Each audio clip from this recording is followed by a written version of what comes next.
This podcast contains content that some listeners may find distressing. It contains depictions of real-life traumatic events, including commentary around significant injuries and death. It is not suitable for children, and listener discretion is advised. Countering terrorism has been at the very core of the Australian Federal Police since the organisation was first established in 1979. But in 2002, an act of terrorism in Bali, right on Australia's doorstep, would prove to be a major turning point. For the first time, Australians understood just how close and how real the prospect of a terrorist attack was. For the AFP, they evolved overnight, forming critical alliances with police jurisdictions around the country, and perhaps most importantly, with the Indonesian National Police. In doing so, they began one of the most significant operations in AFP history. I'm Ray Martin, and coming up you'll hear first-hand accounts and untold stories from some courageous men and women involved in this history-defining operation. They're stories of extraordinary teamwork. These are the stories of Operation Alliance.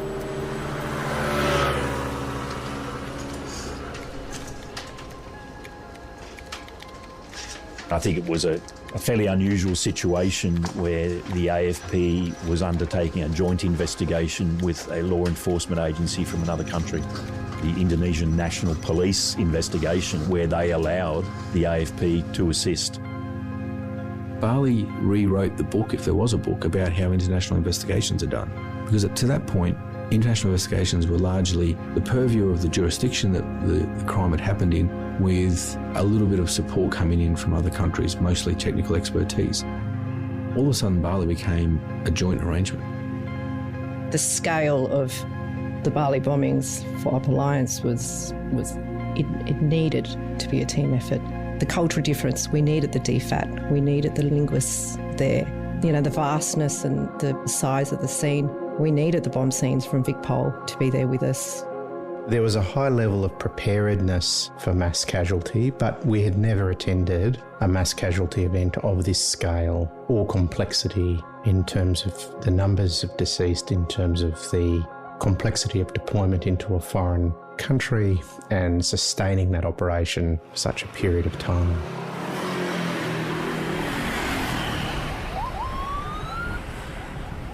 The investigation into the 2002 Bali bombings remains unprecedented within the ranks of the AFP. What became known as Operation Alliance would fundamentally change the organisation on so many levels. It would also change many people's opinion of just what the AFP was truly capable of. I think it was a significant event in the history of the AFP. It's fairly well known that the AFP used to be referred to as the plastics, that other law enforcement agencies around Australia looked at the AFP as being over-resourced and not doing real police work. In 2002, Chris Leonard was the AFP's manager of forensic operations support.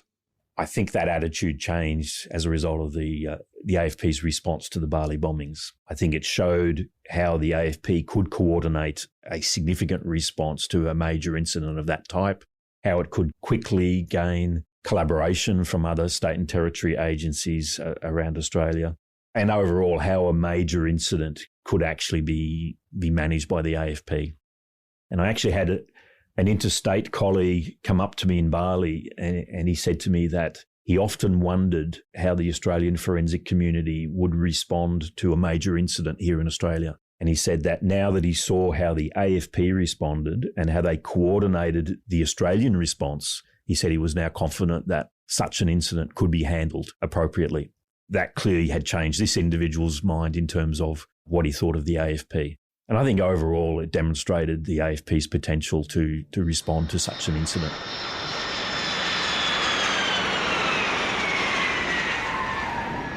Some of the state services sent DVI teams. They'd rotate in and out. We had a team from Tasmania, one from South Australia and Victoria particularly, came a couple of times, I remember. Initially, some of the search and rescue people that came were from, Western Australia and other services, but they all had the opportunity to see how the AFP functioned offshore. So they went back with a different view of the AFP. That's Andy Thorpe, who was among the first AFP investigators deployed to Bali, and one of hundreds who would ultimately become part of Operation Alliance. It was an enormous team, made up of AFP officers alongside myriad experts from other law enforcement agencies, supporting the investigation in whatever way they could. With the death toll rising and survivors making their way back home, the AFP was suddenly faced with a new challenge: managing the vast number of Australian state and territory police who simply wanted to help. It wasn't difficult to get their support, it was difficult to manage their support. So I never felt that there was anything that I was going to get a no if I needed, and the states and territories were offering everything, but trying to manage it and control it was a little bit challenging. In 2002, Andrew Colvin was the AFP's new National Coordinator of Counter-Terrorism. We fell into a routine. I mean, a lot of the DVI, we didn't have the depth of expertise in DVI. There's a national capability that exists for a good reason, because we're not doing it every other day. Queensland led a lot of the DVI response. All the jurisdictions came into line and gave me resources that we put onto a roster that they helped us at the airports, they helped us do interviews, they helped us track down survivors, families, they helped us have the difficult conversations that we needed to have. And in terms of, while we're still compiling a brief of evidence in Indonesia, a shadow brief, if you like, here, we're doing all the other things, we're also trying to work out, do we have a threat in Australia? And that was where some of our intelligence agency partners were very focused, is if this has happened in Indonesia and Bali, could it happen here in Australia? And the state police came to the table. So they gave investigators and we started to manage a national police intelligence investigation. Today, Peter Crozier is an AFP Assistant Commissioner. Back in 2002, Peter was a sergeant attached to ACT Policing. He began working with Operation Alliance in November of that year. He really was taken aback by the way everyone involved in the investigation worked together. You saw people at their absolute best. I don't know if the organisation realised the value and what sort of levels of expertise we had. Unless you were working with someone who was involved in bomb data, bomb intelligence, unless you were working closely with someone who was doing criminalistics or chemical criminalistics or DVI or facial recognition or all that sort of stuff, if it wasn't real to you, it was distant. So you knew it might have been there, or individuals did, but you never saw it in actually operating. And you saw the thoroughness of people, you saw the commitment. Now, it's hard to put into words the enormity of the task being faced by the Joint Operation Alliance team. Amid the October heat and humidity in Bali, AFP investigators would spend weeks alongside their Indonesian counterparts examining complex bomb sites, trying to determine what and who was responsible for the explosions. It was new to me. Never worked with the INP before. Obviously, there was language problems. A lot of the time we were working, especially in the early days, we were working through interpreters. I found actually after the interpreters left and we could talk one-on-one with the INP members, it was just police to police. Things started to work a lot better, and I suppose when they realised that we were just there to help them with the investigation, we weren't trying to take their investigation from them, whether it be at the scene or the hospital or anywhere down the track. Mick Travers was one of the first AFP officers deployed to Bali. Mick was tasked with assisting the Indonesian National Police to recover human remains as well as critical evidence that would help towards the investigation. I'm sure they were under huge pressure. Bali relies on tourism, and why, Jalal Legian, one of the main tourist streets is closed. There's no tourists. They wanted to, the Balinese people wanted it to be over, I suppose, and for them to be able to get on with their lives, whereas we wanted to make sure from an AFP and Australian point of view that the absolute most thorough investigation could take place. Remember, there were other countries there as well, and I think that helped. I know we had Japanese forensic members who worked at the scene with us for a while too, so I think the Indonesians realised it wasn't just Australia trying to push something on them. It was the rest of the world, especially of those who've been impacted by the death of their citizens, who wanted to help the INP and therefore the Balinese and the Indonesians to get results and get the offenders.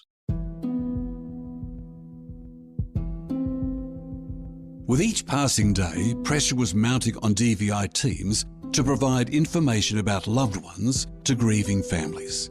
Hundreds of post-mortem examinations were being conducted in Bali, along with many more ante-mortem collections in both Indonesia and Australia.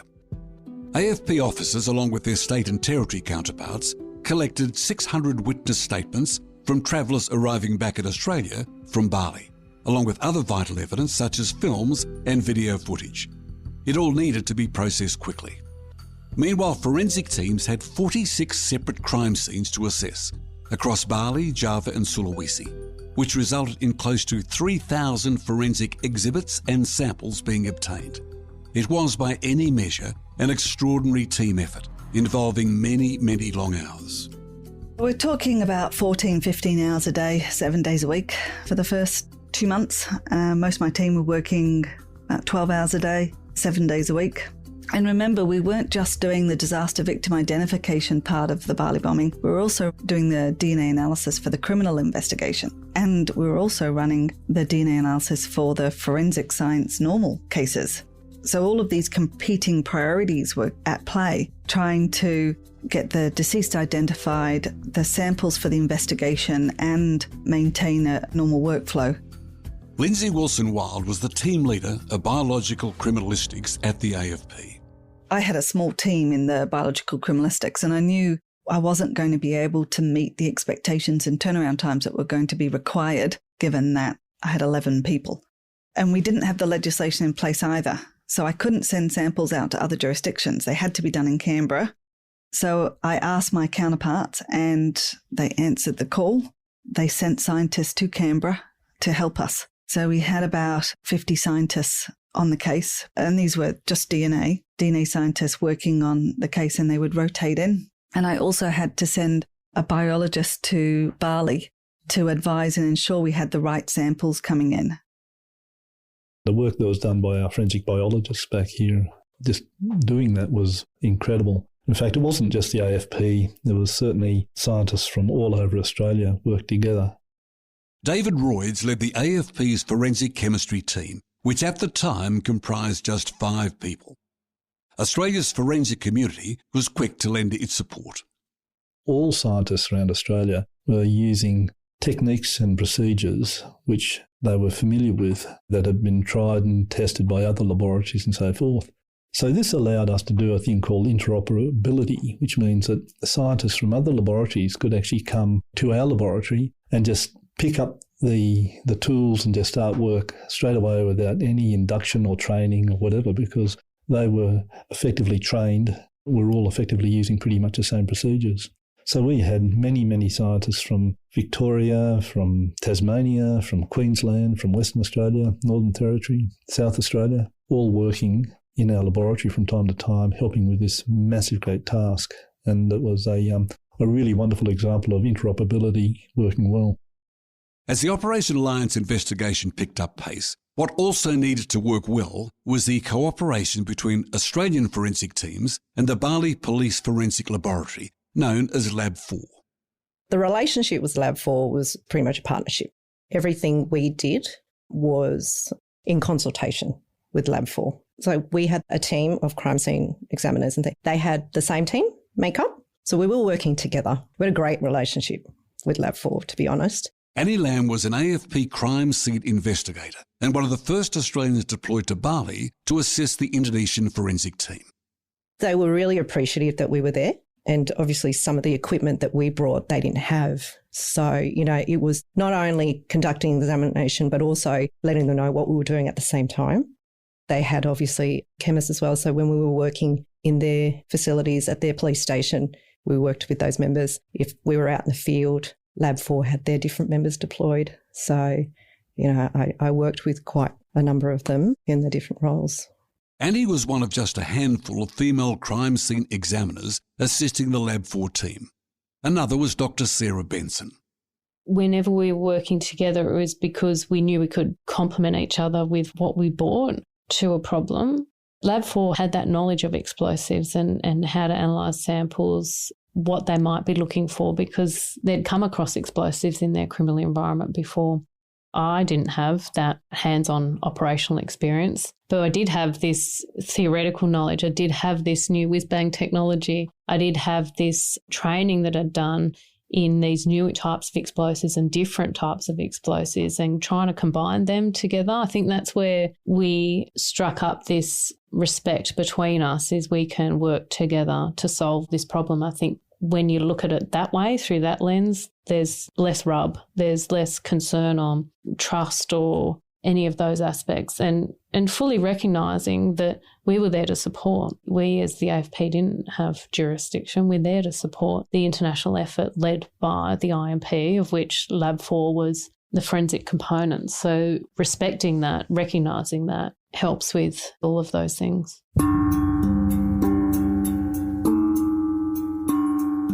For the investigation to move forward at the rate it needed, collaboration between AFP Forensics and Indonesia's Lab 4 would be critical. It would also mean having to address some cultural challenges, as Carl Kent, the head of ACT Forensic Operations, observed. That was uncommon in Indonesia to have a senior female crime scene investigator.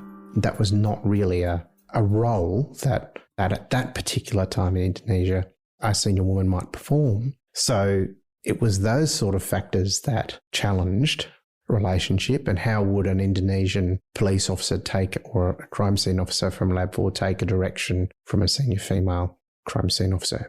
Those sort of things were interesting challenges at different times, but also we had very different capabilities. We had some high-tech capabilities that at that time had not been implemented in Indonesia, so we were able to do some aspects of in-the-field analytics, very rapid analytics. People like David Royds and co are fantastic at identifying post-blast materials from the scene very quickly with those techniques. And so it was a really important interface that relationship wasn't, because of those different capabilities, that they weren't seen as being inferior in terms of the investigative role. Of course they were not, but it was very, very important that that trust got built and we were able to work effectively together, which was for many months, and then extended into large-scale capability work, capability on capacity building with the INP for many years to come after that. The October 2002 Bali bombings occurred just a few months after a Memorandum of Understanding, or MOU, was signed between the AFP and Indonesia's National Police. Dr. Benny Mamoto is a former high-ranking member of the INP. At the time of the bombings, he was pursuing terrorist networks across Southeast Asia, Pakistan and Afghanistan. And Dr. Mamoto says the importance of that MOU cannot be understated. So this relationship had indeed already been established beforehand. However, at the time of Bali bombing, the relationship became critical.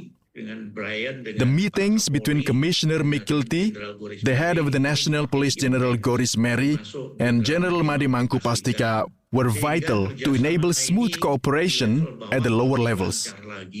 The assistance was even greater in operational connections undertaken by the joint investigation. The relationship was committed to combating this terrorism problem, and we share the same enthusiasm. Now that enthusiasm sparked an unrelenting desire for justice and the pursuit by Australian and Indonesian investigators to find those responsible. That pursuit would lead them to members of a terrorist cell called Jemaah Islamiyah, otherwise known as JI, an extremist group with deep connections to Al-Qaeda and operating within Southeast Asia. JI had already come to the attention of the intelligence community, although for Andrew Colvin and the AFP's counter-terrorism team, this was the beginning of a steep learning curve. If we're honest with ourselves, we didn't know much at all, but we didn't have a reason to know.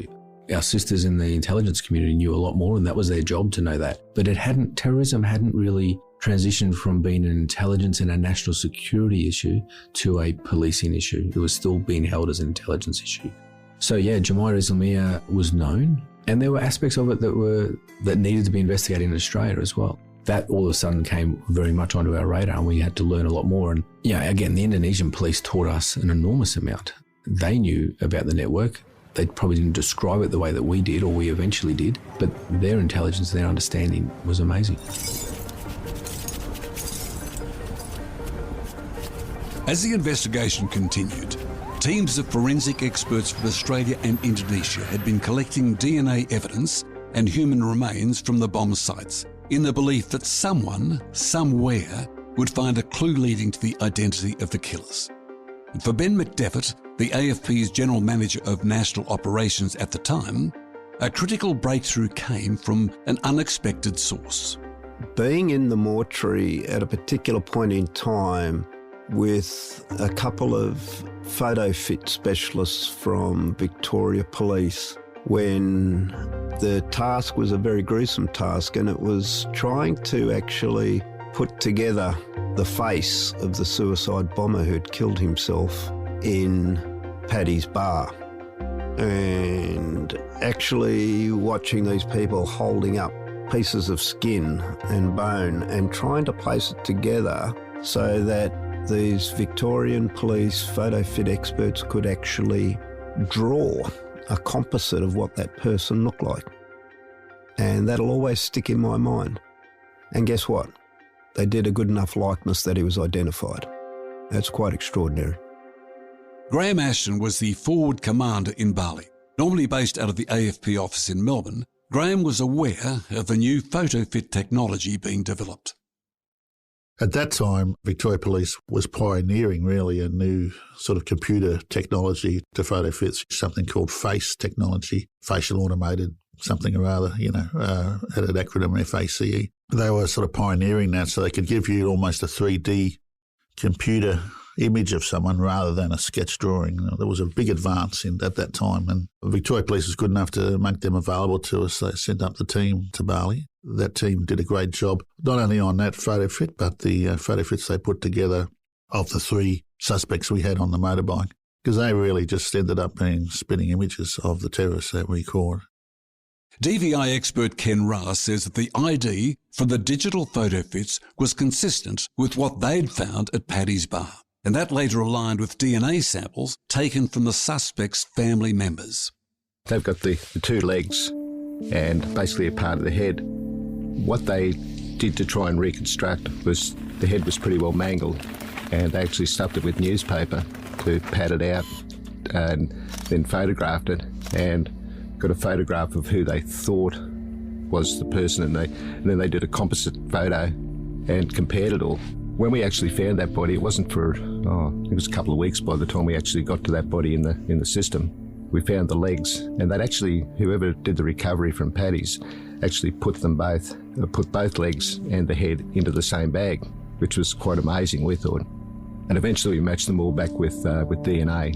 But the condition of the remains with the legs and the head was consistent with him having a backpack and detonating a backpack.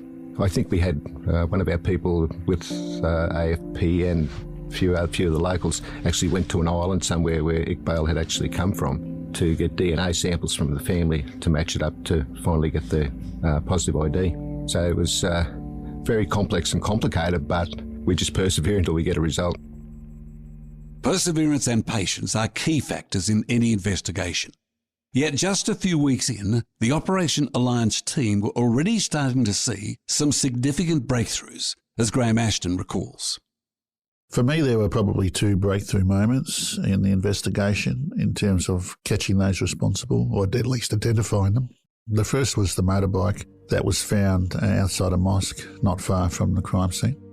We did find an eyewitness account, and we took thousands of statements. The AFP officers around the country and in Bali took thousands of statements from witnesses. And a big job of the intel team was putting that together, looking for potential leads and cross-matches. And one of the things they did find that was interesting was that 3 people were seen on a motorbike leaving the scene that looked a bit suspicious. The other thing that was suspicious to them was that the headlight was working and the tail light wasn't working. That piqued the interest of intel officers and then investigators. So we had this motorbike with these 3 people on it as a bit of a lead to try to follow up. And then a motorbike was found outside a mosque abandoned. The Indonesian police responded to that, and sure enough, this motorbike had a wiring changes made to it to isolate the tail light and a switch from the headlights. And then we were able to track that motorbike back to a dealership, again in Bali. And when investigators spoke with the people at the dealership, they immediately remembered the sale. And there was a reason that they remembered the sale, and that was because the people had not tried to barter the price. They just paid cash straight away for the motorbike, and they thought that was pretty unusual, these guys. So it sort of stuck in their mind. And again, with our photo fit people, they were able to provide descriptions of the three, and those three descriptions were incredible as to how detailed they were and how accurate they ultimately were. That was one key lead. While that was happening, we had a forensic breakthrough with the crime scene vehicle that ultimately dovetailed into that first lead. We found the chassis of the van that contained the major explosive at the Sari Club site. We found the engine for that on the roof of a bank across the road, and that was examined by Indonesian forensics, Australian forensics a couple of times. The engine number had been filed off, perhaps not unexpectedly, so we had trouble finding an identification for that vehicle. It was a bit of a dead end. A diligent Indonesian forensic officer, having like the fifth time over the engine, noticed there was a small piece of metal welded onto the actual engine block, which he thought looked a bit unusual, so he had a chip at that with a chisel and a hammer. That chipped away, and then underneath that was a number imprinted on the engine. And it wasn't the engine number, it was something called a DPR number, which was a number when you registered vehicles in Bali at one time. You had to have what's called a DPR number, or a commercial registration number on the engine. So that was a major breakthrough in terms of identifying the vehicle. So Indonesian police raced down to the Denpasar Motor Vehicle Registry, found the number, and then it was a pretty quick exercise to say when it was first registered under this number in Bali, it belonged to this person. Went and saw that person. He'd sold the vehicle 8 years ago. And they went through about 5 different owners, chasing them down over a period of about sort of 12 hours. And then finally they learned that what appeared to be the most recent person that purchased it was a fellow called Amrosi. And once they knew that name, well, things started to gel, because they knew of an Amrosi connected to Jamal Samir.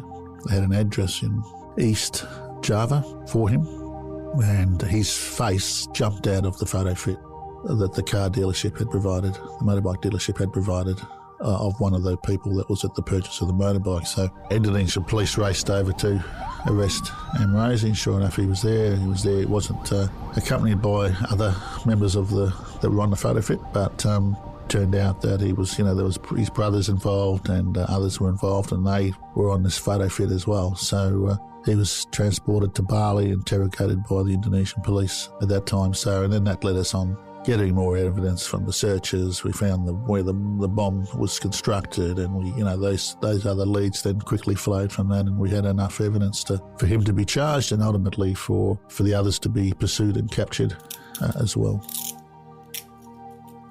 The arrest of Amrosi would prove a major turning point in the investigation. Although, as Dr. Benny Mamoto explains, getting Amrosi's confession would still take some time. Yang pertama, firstly, the key to unlocking it was Amrosi's confession. So, when he was caught, he remained silent for 15 hours. He didn't want to speak. I got a phone call from Mr. Goris Mary to come to Surabaya to interrogate Amrosi. After approximately 2 hours, he finally confessed and explained who was involved. Starting from there, we began to identify. That's where the help of the AFP was very, very advantageous, namely with the use of technology, how we could track the whereabouts of the handphones and how we could discern the communication network. That was the first time we got technological assistance, with the result that we could quickly track down the whereabouts of the suspects. Because without that, we were still doing everything manually. At that time, technology had no impact in Indonesia. But thanks to the help of the AFP, we were able to use technology, with the result that we could quickly arrest the first Bali bomb suspects, one by one. With the investigation now picking up pace, the Operation Alliance team was rapidly putting together the pieces of the forensic jigsaw puzzle to identify more suspects. As Annie Lamb explains, no detail was too small. We were going into hotel rooms where the suspects were using to plan, or having meetings in hotel rooms. So immediately, of course, when you check out of hotel, it's cleaned. So we were essentially going into a clean hotel room. So what we were doing at those places was doing trace DNA swabs of all the high traffic areas, so inside doorknob, tap handles, just to prove the presence of someone in there. We went to other scenes in Jakarta where they were using these scenes to draw the designs, build the bombs, get the chemicals together. And in a lot of those places, their toothbrushes were still there. They had papers and newspapers. There were drawings. There were writings from their planning material. So whilst they tried to pack up, some of these places still had physical evidence and forensic evidence there. I remember in one of the meeting places, there was newspaper on the floor, and one of the newspapers, when we treated them in the lab with the chemical treatment, a footprint came up, and it was a footprint of one of the suspects, and it's from the chemical treatment. But also when we collect the toothbrushes where they left behind, toothbrushes are something that has a high yield DNA. We get their DNA profiles from their toothbrushes. When it comes to forensic science, sometimes the tiniest detail can yield the greatest results. I was at the Renon site collecting debris. Bits of debris that we're collecting are millimetres. You're using a dustpan, to collect, but we had to zone an area. So you're literally on your hands and knees collecting debris. But when we went back to the hotel and we're looking at that in our lab conditions that we set up, there was a piece of a SIM card in there and a mobile phone. Those tiny fragments would soon be identified as coming from a Nokia 5110 mobile phone used to detonate the explosive device outside the US consulate. And that evidence would eventually lead the Operation Alliance team to another suspect, Ali Imran, who was arrested in January 2003. Certainly as we moved into 2003, there was continuing investigations that were undertaken both in Jakarta and Bali in terms of the information that we were obtaining, and very much our people we're deploying right to the front line in the field in terms of effecting those arrests. So with Ali Imran, certainly he was one of the individuals that we arrested in Kalimantan, and then he was a key individual for us in terms of bringing him back down to Bali. Scott Lee, who's now the AFP's Assistant Commissioner for Counterterrorism and Special Investigations, was part of the Operation Alliance team that interviewed Ali Imran at Kerobokan Prison. The Ali Imran arrest was one of those key arrests in terms of how we identified the premises, in terms of where the vehicle-borne IED that went to the Surrey Club and also the suicide vest for Paddy's was constructed. Those were very much key developments in the investigation, and also the reconstruction of the device that went into the van for the Surrey Club, and very much how Ali Imran described to us about how that device was constructed, which we also had an individual with us who was from the Australian Bob Data Centre at that time, an AFP officer. And again, there were some key developments from that reconstruction, which really, given that the way they described, or he described the way that device had been constructed, very much matched our assessments of the crime scene around how the device detonated and the damage that was caused to the Surrey Club and why the fatalities were so high in that location. Certainly from my own perspective, there was a level of anger there in terms of the way he very calmly described what had occurred, the way the device was deployed and driven to the site, etc. Nathan Green was a young crime scene examiner working out of the AFP Sydney office. He deployed to Bali and was sent to accompany Scott Lee to Kerobokan Prison in order to record an interview with Imran and Amrozi. The purpose of the conversation was around the construction of the device. We were very confident, based on the evidence, what the device was that was used in Paddy's bar to cause the initial stampede out into the street. But the van that was the main charge outside the Surrey Club obviously destroyed the van and a significant portion of everything else around it. Based on some testimony and some intelligence and the analysis that was done by forensics and our Indonesian counterparts, we had a pretty good idea. When I say we, the weapons and technical intelligence, the bomb data centre experts, had a very good idea of how the device must have been constructed, and that was basically put to the bombers by the investigations team under Scott Lee. We were seeking basically their endorsement, I guess, of whether it was right or wrong. So it was a very technical focused discussion around how the events occurred. Where were the triggers of the device? What were the triggers? Where was the staging point? We were sitting at a table 3 feet away from the alleged Bali bombers, and it was a surreal feeling that these people were the alleged masterminds behind the murder of 202 people, including 88 Australians, and it was just nothing that I'd been prepared for. It sticks with me to this day. There was no evil about them. You'd walk past them in the street. They looked like any of the hundreds of friendly Indonesians that we were dealing with every day. They looked like the police that were helping us out. They didn't reek of evil. They didn't have an evil glint in their eyes. They smiled when they were talking to us. They looked like normal people. You would never have thought it. But I remember it challenged me. Like, I remember sitting there feeling very, very angry that they were allegedly responsible for what had occurred and the reason we were there, but they just looked like normal people.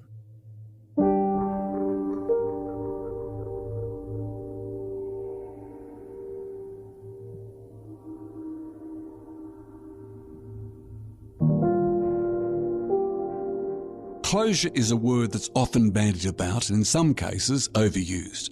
But it can be said that the dedication, commitment and extraordinary teamwork of those involved in Operation Alliance in finding and arresting those responsible for this deadly atrocity would bring some form of closure to the survivors and the families who lost loved ones. AFP Family Liaison Officer Mike Nicholas says it was important for the survivors to see justice finally served.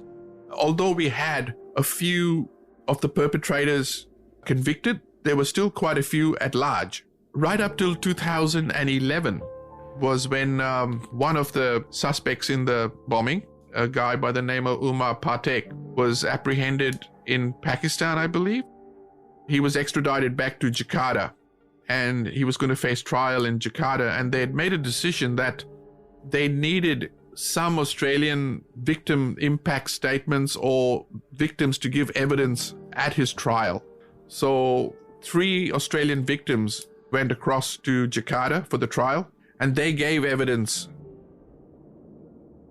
In 2012, Umar Patek was sentenced to 20 years jail for his role in the Bali bombings. The spiritual leader of Jemaah Islamiyah, Abu Bakar Bashir, was released from prison in Indonesia in 2021 after serving 2/3 of a 15-year sentence for terrorist offences. He's denied any involvement in the Bali bombings. Ali Imran would be spared the firing squad for repeatedly showing remorse and cooperating with police. He remains behind bars for his role in the attacks.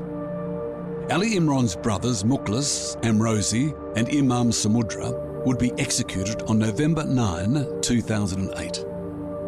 The so-called mastermind behind the attacks, Hambali, was captured in Thailand in August 2003.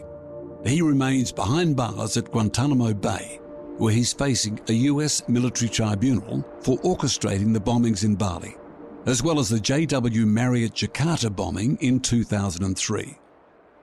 In what can only be described as an eerie experience, Ken Raff, who was in Bali working on victim identification, had his own encounter with Hambali, although at the time Ken had no idea who he'd come in contact with. When we first went up to Bali, they put us in a hotel out near Kuta Beach at the end of Poppy's Lane. 2 units downstairs, 2 upstairs and a shared balcony. We had armed guards around the place everywhere we went, and we went into this hotel. My air conditioning wasn't working and there wasn't another room available, and it was about 45 degrees in my room, so I just sit out on the balcony. Even though we were supposed to be locked in the room, I thought, well, I'd rather see something coming if I was going to be attacked. There was a little Indonesian guy in the room next to me that was sitting out in the balcony, and I'd try and have a conversation with him, but I'm sure he understood me, but I couldn't understand him. The investigators had moved out, and we went to the counter, and they said, oh, no, they've moved to another hotel. They'll pick you up in the morning and move you to the other hotel where the security's better. I thought, okay. Moved to that one the next day. After 2 weeks, we had to go home again. When I came back, I got off the plane, and Graham Ashton, who was the AFP commander, called me aside and said, I've got something very disturbing to tell you. I go, oh no, something's happened at home. Yeah, my wife's sick. Oh, what's going on? What's going on? And he said, no, nothing like that. He said, do you know who that Indonesian guy in the room next to you was at the first hotel? And I said, no idea. I couldn't really converse with him. And he said, that was Hambali. And I said, what? So he was one of the organisers. He's now in Guantanamo Bay, but I had absolutely no idea. And that's one thing that really sticks with me, that I was actually sharing a balcony and conversing with one of the guys that actually organised the whole terrorist attack. And that's one thing that's really hard to sort of, what would I have done? Yeah, and I think of it often, what would I have done if I'd have known at the time? So that sort of stands out more so than the actual dealing with all the death and the mayhem in the mortuary. October 12, 2022 marks the 20th anniversary of the tragic events that took place in Bali, where 202 lives were taken and hundreds more damaged and forever broken. For the AFP, the victims and their families will never be forgotten, and neither will the lessons learned from that time. Lessons that have shaped the AFP's capabilities in counter-terrorism, forensic science, disaster victim identification, and family liaison. In the next episode, we explore how the AFP is working to help prevent the next phase in the evolution of terrorism. There's no doubt that our response to the original Bali bombing and what has occurred since then in terms of our joint investigations and the collaboration between the two services over the past 20 years has just continued to strengthen that relationship, not only in terms of our counter-terrorism efforts, but across the full spectrum of what we do for policing. I think the Bali bombing really brought AFP forensics into the fore and made them a justifiable laboratory with skills and expertise that is well respected. And I think that's tantamount to their response. I think they earned the reputation and they deserve it. So we're dealing with multiple national security issues, and that's where the AFP now is front and centre in combating those threats and working with all the agencies. So for us, we have to have that capability, we have to keep investing in our people and in technology and being innovative, and adaptive and agile. And we look at the impact the Bali bombings had on some of the men and women of Operation Alliance as they reflect on their lasting memories from this history-defining period. That's a point in time when we really, turned the corner, but perhaps started walking uphill, just that little bit prouder of the organisation that we were then and we've achieved now. The opinions, beliefs and viewpoints expressed by the individuals featured in this podcast do not necessarily reflect the opinions, beliefs and viewpoints of the AFP. If the content in this podcast has caused you any distress, please contact Lifeline for support on 13 11 14. Operation Alliance, the 2002 Bali Bombings, is a production of the AFP. Written and researched by Nicole Gunn and Dave Carter. Audio production by Pro Podcast Production. Produced by Dave Carter on behalf of Media Heads. If you found this podcast informative, please take the time to share it, write a review, and subscribe to the series on your favourite podcast app. To learn more about the work of the AFP, follow us on Facebook, Instagram, Twitter and LinkedIn, or visit the website afp.gov.au/careers.